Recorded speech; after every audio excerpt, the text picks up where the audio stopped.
మీ రాసేంటి? మీ నక్షత్రం ఏంటనేది కామెంట్ చేయండి. ఎంతమందివి కింద కామెంట్స్‌లో ఒకే రాశి, ఒకే నక్షత్రం, ఒకే రాశి, ఒకే నక్షత్రం లేదా నక్షత్రాలు మ్యాచ్ అవుతాయి, రాశులు మ్యాచ్ అవుతాయి చూద్దాం. ప్రేమ జీవితం అందంగా ఉండాలని కోరుకునే వాళ్ళు చాలామంది ఉంటారు. ప్రేమించిన వారితో తమ లైఫ్ అంతా ఆనందంగా జీవించాలని కోరుకుంటారు. కానీ అన్ని ప్రేమ కథలు సుఖాంతం కావు. కొన్ని మధ్యలోనే ఆగిపోతాయి. జ్యోతిష్య శాస్త్రం ప్రకారం కొన్ని రాసుల వారు లైఫ్ మధ్యలోనే ఆగిపోతుంది ప్రేమ అనేది. వీరు ప్రేమించిన వారిని మధ్యలోనే వదిలేస్తారు. మరి ఆ రాసులు ఏంటి అనేది ఒకసారి చెక్ చేద్దాం. కర్కాటక రాశి. కర్కాటక రాశి వారు చాలా ఎమోషనల్ పర్సన్స్. ఈ రాశి వారిని చంద్రుడు పాలిస్తూ ఉంటాడు. కాబట్టి వారి సంబంధాలను గొప్ప ప్రాముఖ్యత ఇస్తారు. ఎక్కువ మందితో స్నేహం చేస్తారు. వీరు చాలా తొందరగా ప్రేమలో పడిపోతారు. కానీ ప్రేమించిన వారు తమను కొంచెం నిర్లక్ష్యం చేసినా, కొంచెం లిటిల్ బిట్ చేసినా వీళ్ళు అస్సలు తట్టుకోలేరు. చిన్న మాటన్నా తట్టుకోలేరు. తమని మోసం చేశారు అనిపిస్తే మామూలుగా అయితే వదలరు. ప్రాణం పెట్టేస్తారు వాళ్ళ కోసం. చిన్న చిన్న దూరం పెడుతున్నారు అనిపిస్తే బాధపడతారు. మళ్ళీ కలవడానికి ట్రై చేస్తారు. కానీ మోసం చేశారన్న ఒక చిన్న ప్రూఫ్ మాత్రం దొరికితే కాంప్రమైజ్ అవ్వరు. చచ్చినా కాంప్రమైజ్ అవ్వరు. ఖచ్చితంగా విడిపోతారు వాళ్ళతో. వెంటనే ఆ బంధాన్ని తెంచేసుకుంటారు. పూర్తిగా దూరం అయిపోతారు. చాలా చిన్న విషయాలకి ప్రేమించిన వారిని హార్ట్ కూడా బ్రేక్ చేస్తారు. కర్కాటక రాశి వారు. ఇక మిథున రాశి. మిథున రాశి వాళ్ళు మామూలుగానే వాళ్ళ మెంటాలిటీ చాలా క్లెవర్ మెంటాలిటీ, ఇంటెలిజెంట్ మెంటాలిటీ. మీరు అబ్జర్వ్ చేయండి, మిథున రాశి వాళ్ళలో 60-70% పీపుల్ విపరీతమైన ఇంటెలిజెంట్ పీపుల్ ఉంటారు.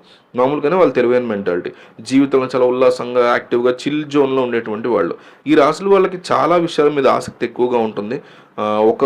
ఒక సంబంధం బోరింగో లేదా నిరాశాజనకంగా మారితే, అంటే ఒక రిలేషన్షిప్ అనేది వాళ్ళకి బోర్ కొడుతుందిరా బాబు, అమ్మా అసలు ఇంట్రెస్ట్ లేదురా ఈ రిలేషన్ అని అనిపించిందా, ఖచ్చితంగా మిమ్మల్ని బాధ పెట్టరు. కానీ దూరంగా వెళ్ళిపోతారు మీ నుంచి. వారికి కొత్త కొత్త ఎక్స్పీరియన్సెస్, కొత్త కొత్త విషయాలు నేర్చుకోవడం, ప్రేమించిన వ్యక్తితో బోరింగ్ పనులు చేయకుండా ఏదైనా ఇంట్రెస్టింగ్గా చేయడం, ఇవన్నీ వాళ్ళకి ఇష్టం అనమాట. సో అందుకని తాము ప్రేమించిన వ్యక్తితో చిన్న తేడా వచ్చినా కూడా బంధాన్ని వదులుకోవడానికి ఏమాత్రం ఆలోచించరు. ఈ రాశి వారు ప్రేమించిన వ్యక్తికి పూర్తిగా కట్టుబడి ఉండలేరు. ముఖ్యంగా తమను ఎవరైనా కంట్రోల్ చేయాలనుకుంటే మాత్రం అస్సలు ఊరుకోరు. మధ్యలోనే గుడ్ బై చెప్పేసి వెళ్ళిపోతారు. ఇక ధనుర్సు రాశి. ధనుసు రాశి వారు ఎక్కువగా స్వేచ్ఛను కోరుకుంటారు. ఈ రాశి వారి కొత్త విషయాలు నేర్చుకోవడానికి, ప్రపంచాన్ని అన్వేషించడానికి ఇష్టపడతారు. తమను ప్రేమించిన వారు తమ స్వేచ్ఛకు అడ్డుగా మారితే వీరు తట్టుకోలేరు. తమ స్వేచ్ఛని అడ్డుపడే వారికి దూరంగా వెళ్ళడానికి వీరు ఏమాత్రం వెనకాడరు. తమకు నచ్చినంత ఫ్రీడమ్ ఇచ్చినంత వరకు మాత్రమే ప్రేమించిన వారితో కలిసి ఉంటారు.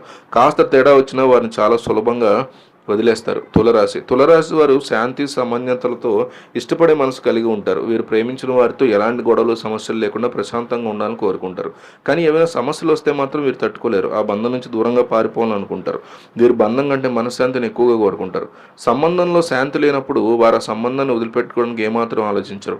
అలాంటి వారితో కలిసి ఉండడం కంటే దూరంగా ఉండడమే మంచిదని తులరాశి వారు భావిస్తారు. ఇక కుంభరాశి. కుంభరాశి వారు భావోద్వేగాల సంబంధం కంటే మేధోపరమైన స్నేహాలను ఏర్పరచుకోవడం ఎక్కువగా ఇష్టపడతారు. ఎమోషన్ కంటెంట్ కాకుండా ఐక్యూ కంటెంట్, ఇంటెలిజెంట్ క్వశ్చన్ కంటెంట్తో వాళ్ళు ఎక్కువ కనెక్ట్ అవుతారు. వీరు ప్రేమించిన వారిని ఏ సమయంలో అయినా, ఏ క్షణమైనా వదిలేస్తారు. ఎంత ప్రేమించినా తమ అభిప్రాయాన్ని, తమ వ్యక్తిగత స్వేచ్ఛకి విలువ ఇవ్వకపోతే తట్టుకోలేరు. అలాంటి రిలేషన్షిప్ తమ బంధానికి అవసరమే లేదని ఫీల్ అవుతారు.